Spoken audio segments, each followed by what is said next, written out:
Okay, here we are with Matthew, my 13-year-old son, who was tied the seatbelt around his neck.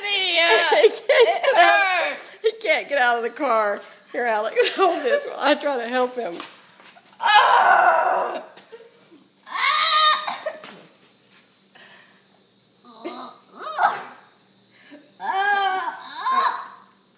Sit up a little bit.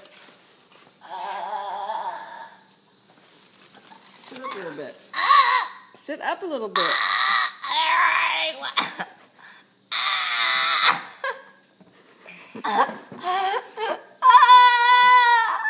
Stop.